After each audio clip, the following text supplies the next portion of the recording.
Thanks so much, Erin. It is truly a pleasure to be here today. I'm really excited to talk a little bit about this particular subject. It is definitely one of my favorite things. Excuse me, a little bit froggy, but I am going to be sharing some information with you all about how to create loyalty through social media. Let me turn my camera back on so you can also still see me here. There we go. A really quick introduction for those who don't know me. My name is Kim Hannan. I have spent a really long time, I think we're at a couple of decades now, specializing in things like training, communication, and marketing. Previously, I worked in the corporate world. My team and I won some really cool awards for innovation, for gamification, for kind of strategy and instructional design. And then I eventually ended up leaving that company and launched my own consulting business. So I started helping other small businesses with training and marketing needs. And it wasn't very long before I realized that who I loved to help the absolute most was holistic providers and wellness centers. I also own, let me go back a slide. I also own a center myself. It's called Sukino Float Center in Salt Cave. We're located in Southern Indiana in the United States. And my consulting company is called Mindful Solutions. I started consulting just before opening our own wellness center, but I know what it's like to have a million things to juggle and to have a lot of stuff to do. I also love to give back to the industry. I volunteer on the board of directors for the Float Conference. I'm currently the president. I'm also a co-host for the Art of the Float podcast. And I'm really, really honored to share some knowledge with you today. Some of this is out there already. I've given some talks about some of these particular topics, and I have some information available on Facebook that you can also find. But we're going to dive right into some social media strategies. But first, I want to talk about basic terminology. I don't want to make any assumptions that anyone knows exactly what I'm saying or that you don't know exactly what I'm saying. So some basic terms first. Organic. Organic social media is different than paid ads. So this is non-paid activity. It's your everyday posts. Organic could also be things like your email lists and such, but what we're going to be focusing on today is organic social media content. Evergreen is content that can be used at any time. It is not time sensitive. It's very, very important. And it is one of the most valuable things that you can create whenever you're creating your own strategy. Why it's important is because understanding the lifespan of most content that you create will really help to kind of put some things into perspective. So some kind of general data, and this might be a little bit outdated. I pulled it in the late 2020, I believe. Most content is pretty short-lived. A Facebook post is typically about 6 hours, with about 75% of the impressions, meaning views, happening within the first 2.5 hours or so. The average Instagram story or reel is usually about 24 hours. Reels have been able to extend quite a bit longer than that, but stories themselves are 24 hours as expected. The Instagram feed itself, typically you're not going to see much activity on something beyond 48 hours.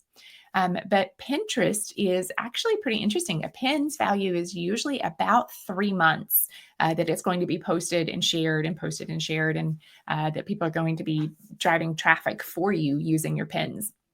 I personally haven't used that one a lot because it's not just about a single individual post per se. Usually you've got to have something behind it, like a blog post or some kind of website content or things like that. Tweets naturally are short. If you use Twitter for your business, be cognizant that the lifespan of your tweet is only about 15 to 20 minutes, maybe, because it goes out there into the abyss with millions of other tweets that are happening in a rapid fire succession. The next term on here is reach. Reach is how many people see your content. It's not about how many followers you have, but reach is how many people are actually seeing your posts. The algorithms, it's not really just one algorithm. I should put an S on this slide, but I didn't. But the algorithms are often felt like a great mystery of the social media world. But it's artificial intelligence that determines whether or not your posts are being shown to more people or not. That's really the basic gist of it. There are some ways that you can work with the algorithms, and I'll be talking a little bit about that. But what I hope you understand whenever it comes to creating loyalty with social media, it's not just about getting the algorithms to favor your content. I will give you some tips on that. But your goal is really to connect with people. And so we can hack the system or we can really connect with people. And I hope that what you take away from this is it's about people, real life people. Another term that's on here that you actually don't hear a lot about because it's not an easy number to necessarily get your hands on, but it's efficiency. And it's one of my favorite scores. Out of the people who saw your content, how many of them actually took action in some way? They clicked it, they reacted to it, they shared it, commented, something of that nature. But efficiency is, you can only do so much to get your content out there and to get that reach. But out of the people you do reach, is it good quality content? Are they doing something with it? Another term, hashtags. Very important on Instagram, but hashtags, you've got to be very strategic. There's been a lot of conflicting information about the recommended number of hashtags. It has been said to post up to 30 in one. It's also been said to only post one or two. And there's a whole kind of strategy within hashtags themselves. And I have experimented with several different methodology, and there are some really great lessons that come out of it. The general recommendation that I offer is use 1 to 2 kind of general hashtags. For example, if we're thinking about halotherapy, that's a natural hashtag to use. But your audience, whenever you use halotherapy hashtag, might be global. But what you really, really want are local people. And so you also want to mix in some hashtags that are local. So like the name of your city, or if your city has kind of a little catchphrase or something of that nature, then you can use those sorts of things. I live in Southern Indiana, so we sew in a lot. And so hashtag sew in is one of our popular ones. And we can reach a regional audience that way. And I can also post about my specific city, New Albany, Indiana. And so hashtag New Albany IN. So you want to have a kind of a mixed strategy on hashtags. Shadow banning. You won't know it, but Instagram might limit your reach if you post certain types of content. That could be banned hashtags. There are some that are rather interesting because when you put a word and a word together without a space, sometimes they create new words, and that might not be your intention. But sometimes hashtags are hidden based on the words that are created. They could also be a social issue or something like that. And what that really means is your content will get posted, but it doesn't show up in search results. It doesn't show up when you're looking at that particular hashtag. You can't find results for that hashtag. And it couldn't be any kind of photos or things that might be deemed as suggestive. So just know to be kind of careful with some of those. So let's talk a little bit about creating a following. You should start your building your social media presence as soon as it's public knowledge that you're opening. So start building your followers, keep them updated. If you're under construction or if you are switching locations or whatever the case may be, keep your followers updated. Ask for their input. It's a really great way to help them feel kind of a sense of ownership and loyalty. And it gets them really excited about what you're doing. So if you're under construction, do a post, go live, show them the raw construction scene and let them see exactly where you are. And that helps them to really understand how long it takes, how much it goes into building the business, and they start to get to know you as a business owner or a business operator. You also want to continue to build your following at launch. Keep reiterating that you're open, especially if you've had a social media presence for a while and people, inevitably you're going to hit delays. It happens with just about every business I know, but people might start to get that impression of like, oh, they're never going to open. So make sure that you, once you do open your doors, are saying, we're open. So excited to welcome you. Come see us, and continuously repeat that sort of a message once you actually do launch. Another time that you want to continue building your following is when business is good. We have a tendency sometimes to neglect social media networks. Thinking from the technical side, algorithms will bury your content, and it takes a really long time to dig back out. So if you're not posting on a regular basis, the algorithms are, when you finally do post, they're not going to think that you have anything really relevant, and you might not get as good a result out of that. Your customers will also start to wonder where you went if you're still alive and well in the business world. So make sure that you are still continuing to build that following and use social media. You also want to focus on it when business is bad, when you're struggling, but don't come across desperate. Remember that it's not just about sales. You're trying to connect with people. The social media piece really relies on being social. So as much as you can, try to keep a presence out there, sharing what you're doing, your enthusiasm and your excitement. If you are not feeling it, it will come away in your posts or come across that way in your posts.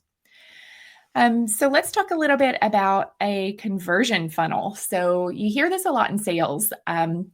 It's not a term that, I consider myself kind of an anti-marketer, but the conversion funnel is really about moving from a cold audience to a warm to a hot audience. And so if you think of it this way, visitors are the ones who are just tapping your website, going to your social media. They know that you exist in some way, but you had to do something to get them there. That may have been referrals from current clients or guests. That may have been a paid ad. It could be lots of different things, but your visitors are the ones that you're trying to get to commit to some sort of a next step. And that next step would be your followers. Those are potential customers. They're testing the waters, maybe getting to know you. They heard a friend came to your center. And then once you can convert that follower into a lead, they become customers, and customers take time. If you are looking at paid ads and you're just out there throwing out your special and you're trying to get completely new leads to buy something from you, it's probably not going to be a very effective strategy because it takes time. Sometimes it takes 6 or 7 or 8 or even 10 exposures to what you're offering before someone will actually make that commitment to purchase it, especially if you're in a niche industry like ours, halotherapy, float therapy, a lot of wellness services. Sometimes people really want to understand what it is before they're going to agree to buy from you, to schedule an appointment, to even come in for a tour, those sorts of things. So just remember that it all takes time. And when you're creating your strategy, you have to remember where people are in this conversion funnel. So again, kind of digging in a little bit deeper into where they come from. That first one, when they're cold audience, one of your best sources is probably going to be your current clients. Having those folks refer friends, it's a great idea to use some sort of a referral strategy. So people are mentioning their friend referred them, and then the friend gets some kind of a reward. Even if you don't offer that, a lot of times your most loyal people are going to be singing your praises to everyone, even without that reward. Your paid ads, again, remember when you're putting money behind content that you tie that to your strategy. So don't try to get a cold audience to jump in and buy from you. Run those ads for people who are already following you. Maybe they've already been in to see you. And once they've committed to following you, trying to keep them, moving through that funnel, using things like Facebook Pixels. If you've had someone who has come in to see you before, and they haven't been in a while, you might be able to run an ad to bring them back in. So one of the most important things with social media is engagement, not just for the algorithms, but also for your relationship with that particular guest or client. So how do you build engagement using organic social media? Number one, don't sell all the time. We've all seen it where, there's a business that you follow on social media and they're posting, great sale today, 50% off this, 50% off that. And it seems like all they're interested in is getting you to buy whatever they're offering. Social media is also about providing value. And we're going to talk a little bit more about that in a little while. But remember that it's not just about selling. Links get less reach. They can be really helpful, really interesting content, like links to a research article or a review that someone wrote in a magazine or something like that. So use those, but remember that they get less reach. And that's because Facebook doesn't want people leaving their platform, and Instagram doesn't even do links. So just remember that whenever you're creating or sharing certain content. couple of fun ideas. You could do things like Tag a Friend Tuesday, where you encourage people to tag their friend to tell them about a service that you're offering. You can do something like Top Fan Friday, recognizing your top fans on Facebook. Of course, you can do giveaways. Things to know about all of those: they are to some degree, we'll say, a little less effective in creating true loyal customers. That you'll get a lot of folks who are in it for the freebies, but they might not be willing to pay for your services just yet. So use those sparingly and strategically. Another really great way to build engagement is by going live. Just hop on, turn on your cell phone, don't overthink it, and just start talking to the camera as if you were talking to a friend on the other side. Remember that you're not expected to be perfect in a live video. That's one of the best things about it, is people are very forgiving. If you're coughing or sneezing and you got a hoarse throat, whatever the case may be, if you are live, people are going to be pretty forgiving on those things. Being consistent is huge. This is a place where, thinking about the technical aspects of social media, the algorithms love consistency. Your guests will also grow to love your consistency as well. It creates loyalty. It increases the likelihood of them actually engaging with your content and gives them something to look forward to. If you always post on Monday, Wednesday, Friday, always post on Monday, Wednesday, Friday. But if you post on Monday, Wednesday, Friday, and then the next week you don't post anything at all, and then the next week you post one time, again, those algorithms are going to start looking at that and saying that you are not a consistent user and won't necessarily promote your content to the rest of the world. There are a lot of rules that are out there and a lot of guidelines and recommendations on how to, beat the algorithms per se, but it is really about being consistent, creating top of mind awareness, and providing value to your followers. And I'm going to give you some tips on how to create some consistency in a moment. A big thing, though, it's not one size fits all. There's no magic rule. You will hear guidance that says you need to post 5 times a day. You'll hear guidance that says you need to post, 10 reels in a month, or 13 stories a day. All of those are numbers. You can really, build a case for anything, honestly. What I always recommend and what I do for my clients is to find something that is right for them. Typically, 3 to 5 posts per week on Facebook and Instagram are going to be enough. Sometimes especially if you have lots of services, if you have a very large business or a large following, you might want to post even more frequently, once per day. But whenever you start getting into this, like, post 1 million times a day, you have a life. Your followers have a life.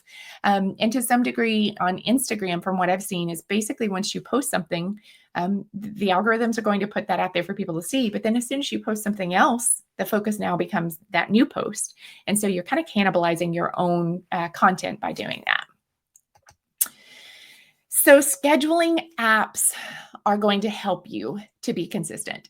There are tons and tons and tons of options that are out there. But whenever you're reviewing apps, you've got to figure out what's most important to you before you start looking at them. So price is obviously something you want to consider. Automation, meaning can you post it to all of the platforms that you want? If reporting and analytics and understanding the data is important to you, make sure that whatever tool you find actually offers that. Ease of use. If you are not a tech savvy person, don't give up. There are plenty of apps that are out there that have very clean and easy to use interfaces.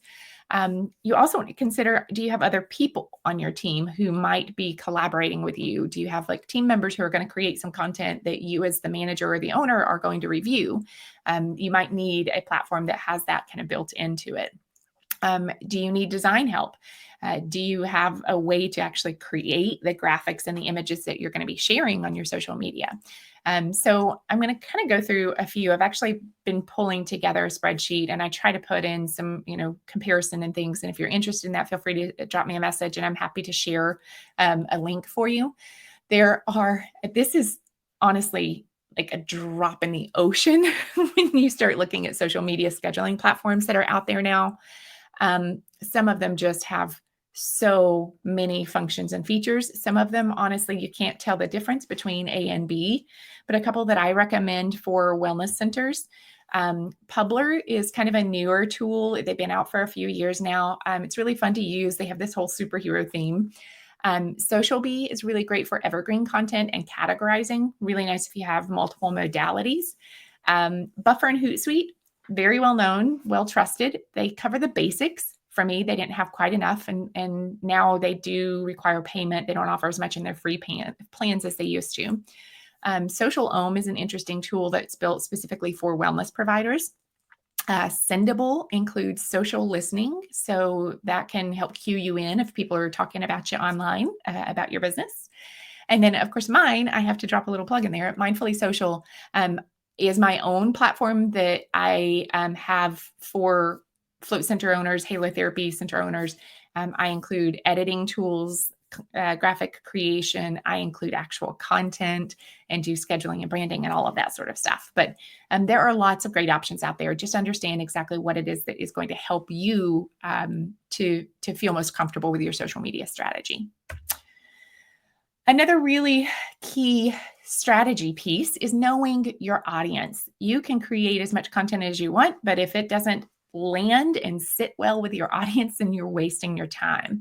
So you got to know who they are. What do they do? Why do they come to see you and use your services? What social media networks do they use? How do they stay in the know? Are they, on Twitter all the time? Are they on Reddit? Are they on Facebook?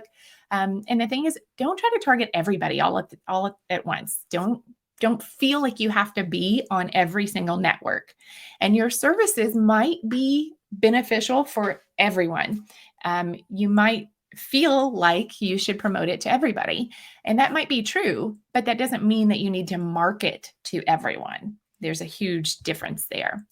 So what I always recommend doing is creating an ICA, an ideal client avatar. Write down as much as you can about your ideal client. I put a couple of recommendations on the screen for you, but don't just stop with those. Make up an entire persona, give them a name.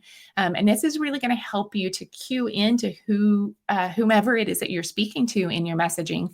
It also really helps you to kind of come up with your overall strategy. Like, where do they hang out? What do they do? What's their occupation? How old are they? What are some of their hobbies? Knowing exactly where they are in the gender spectrum, knowing, why they want to use your services. And so this is an example for my center at Tsukino. Our ICA is Marnie.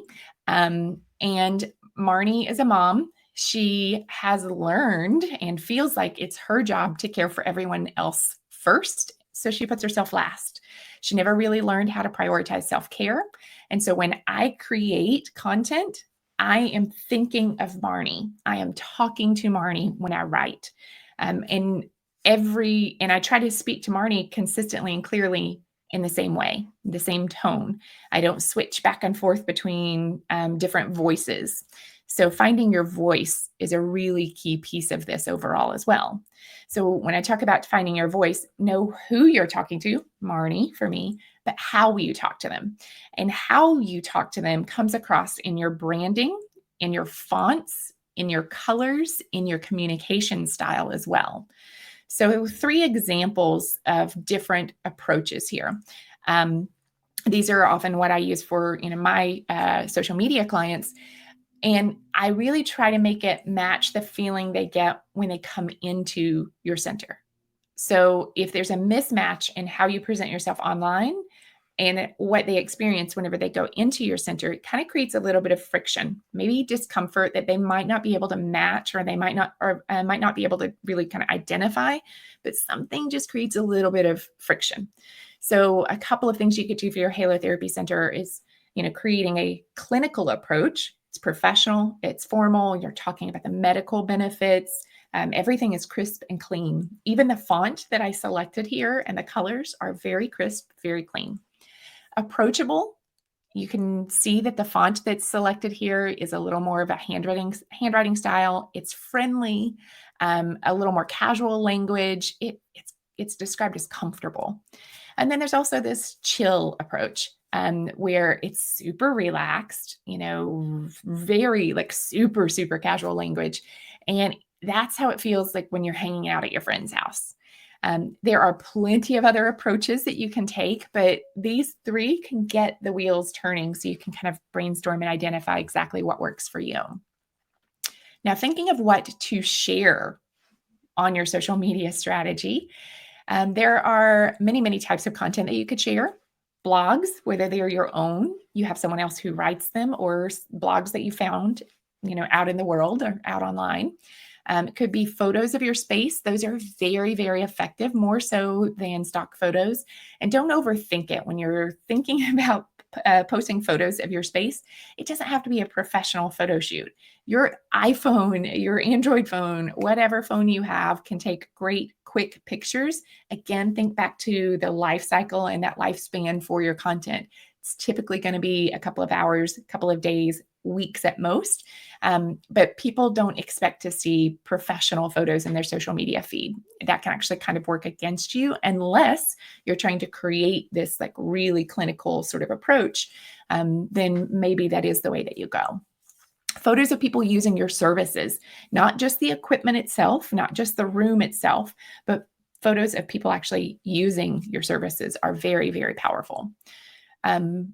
Educational content, some basics of what your service is, some tips on how to use the service, what the benefits are. Videos are always an excellent idea. Right now, there's a huge movement for vertical videos. And so if you hold your phone up this way and take a video, that will be received a lot better than just even a square video or a landscape video as well. You could also find things on YouTube, of course. Share general health and wellness tips, meditation tips. You can find your own customer testimonials. Go look through your reviews and copy and paste some of that content into a nice looking graphic. Share events that are happening in your area. You can cross promote with other businesses. You can, of course, share some inspirational quotes or funny memes that you find. I would say if you're doing that one, make sure to keep that in mind with your overall strategy, that your memes don't stick out and feel like something totally different than everything else you do. And maybe try to keep them, relevant somewhat to what you're offering at your business. And then, of course, articles about other wellness modalities that might pair well with what you offer. If your center has things like float therapy and halotherapy, those go really well together. So, of course, educating about those different services, but also other businesses in the area that might have services that your particular clientele would also like. You can cross promote theirs or even just talk in general about what those services are. When you think about the types of content to post, remember that it's about finding a balance. There's kind of two major types of content, those that provide value and those that provide sales. Remember that people are choosing to follow you, but you don't want to make it an endless sales pitch. People actually pay to access their favorite TV shows without ads. Remember that. And so you don't want to spam them with constant ads and constant sales posts in their social media feed. So I've got some examples of, what value versus sales look like. Value could be entertaining, funny stuff. It could be wellness tips. It could be education about your services. It could be local news and happenings. The sales approach would include things like, obviously, if you're running a special or a promotion, things that are saying book now or schedule your appointment today. It could be letting them know what retail products you have available, or even giving some information about your pricing, your packages, memberships, all of those sorts of things. You need both, but balance it. A good rule of thumb is about 80% value and 20% sales. So 80% value, 20% sales. You don't want to go 50-50.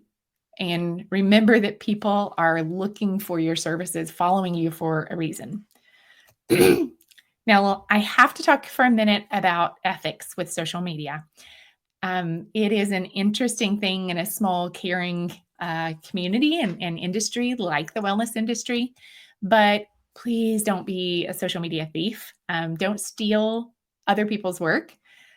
Some people pay for either professional photos, or they pay for stock photography, or they have professional marketing folks that they hire, like me, to get their content out there for people. It's unfair to the people who have paid for it, and it's unfair to the person who's created it. But if you find content that you really love, ask whoever posted it if it's okay for you to share it, and be sure to tag them if you do. Give credit where credit is due. You can also keep a list of posts that are inspiring to you. Maybe it's just a text list on your phone. Write in your own words like what it was, picture of Salt Cave with list of 5 top benefits on the side. Something like that. That way you're creating your own version of something rather than just trying to recreate something that someone else did. Now, let's talk a little bit about platforms. There are a ton of social media platforms out there. Some of them have come and some of them have gone already. But understand who your ideal client avatar is. What client or what platforms do they use? Are they on TikTok? Are they on Facebook? Are they on Instagram? Are they on Pinterest? Are they on LinkedIn? Just know that each platform has a different purpose and different types of content will land better in particular places than others. So, Instagram, you can't post links. There you go. That's an easy one. Google My Business doesn't allow you to post videos. So there are specifics about each platform, but you can take the same idea, the same information, and recreate it in different ways so that it is appropriate for each platform. It's also a great idea if you are going to be sharing the same kind of content across each platform that you don't do it at the exact same time. For example, you create a top 5 benefits post and you post it on Instagram and let it auto post to Facebook or vice versa. What's the point of someone following you on both social media networks if you're sharing the exact same content at the exact same time every day? What you can do, though, is get additional life out of that and maybe schedule that top benefits post on Monday on Instagram and then 2 weeks later on Friday on Facebook.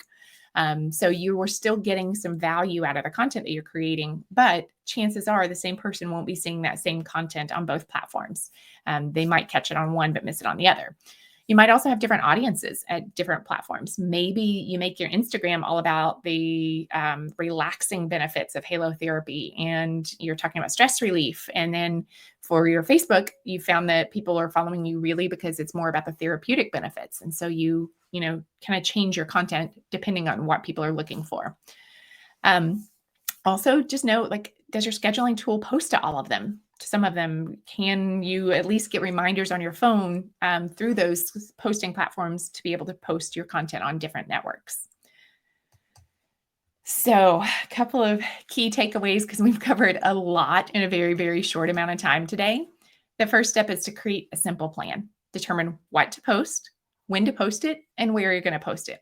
You can make a spreadsheet. You can do a notes app. You can put it on a scrap piece of paper. It doesn't matter, but have some sort of a plan. If you're not really sure what you should be posting, start simple. Think about Salt Therapy Sunday, Massage Monday, Wellness Wednesday. You can start with those sorts of things to inspire you and figure out what your schedule is going to look like. It could also be something like every Monday I'm going to go live. Every Tuesday I'm going to share a video. Every Wednesday we're going to share a blog post. You can figure out how to categorize it in your own way and whatever feels most natural and intuitive to you. Because if you're trying to follow a plan that somebody else has created and you're struggling with it, it's never going to be successful. So figure out what feels right. Don't be afraid to kind of tweak and change things, but make sure that you're being consistent. I highly recommend investing in a scheduling tool or hire someone if you struggle with social media. And there are lots of great social media experts who are out there, but think about the value of your time and what you're getting in return. Whenever you hire other people to help you, that frees you up to spend your time on something else that is going to be more beneficial to your business. Most importantly, though, be social. Don't just post your content and ignore comments. If someone walked into your center and said something, they asked you a question or they said, "This really helped me," would you just look at them and not respond? You wouldn't do that in real life. So don't do it on social media either. But don't act like a robot, repeating the same phrasing over and over and over again. And remember your voice in your responses. Whatever voice you've decided is the right tone for your overall branding, do the same thing in your responses. How would you converse with that person in person? Of course, the algorithms are going to reward you if you are engaging with people, especially if you can get some back and forth conversation going. But remember, it's about connecting with people, real humans on the other end of social media, not just, trying to get your information out there and checking off the box that you did your social media post for the day. That's not what it's about. That's not how you're going to create loyal followers and loyal guests coming into your center. Social media is a lot more fun and effective if you can make it feel like they're part of something. is at creating that sense of community, and that sense of community is both online and at your center. And this takes time. So consider maybe creating a Facebook group and encourage other people to share, and you're not the only one who's kind of creating content from there. Start by posting from your personal page. Share your own personal experiences, news and updates from your actual page, but just show up as a real human. Makes it so much more fun. I do have some additional information. I've got tips and inspiration that I post on all of my social media platforms. You can find Mindful Solutions on Facebook or Instagram. I'm not trying to push and sell stuff to you. I just love being able to share tips and things that are going to help those in this holistic wellness community. Thank you so much for letting me join today and for sharing some information with you all. You are welcome to also send me a message, Kim@mindful.solutions. Kim@mindful.solutions. Sorry, I didn't put that in my slide deck. Wasn't thinking about that, but you can also reach me through my social media pages. That's probably a really good way to get a conversation started, or feel free to ask some questions on there. Hope you enjoy the rest of the conference. Bye-bye.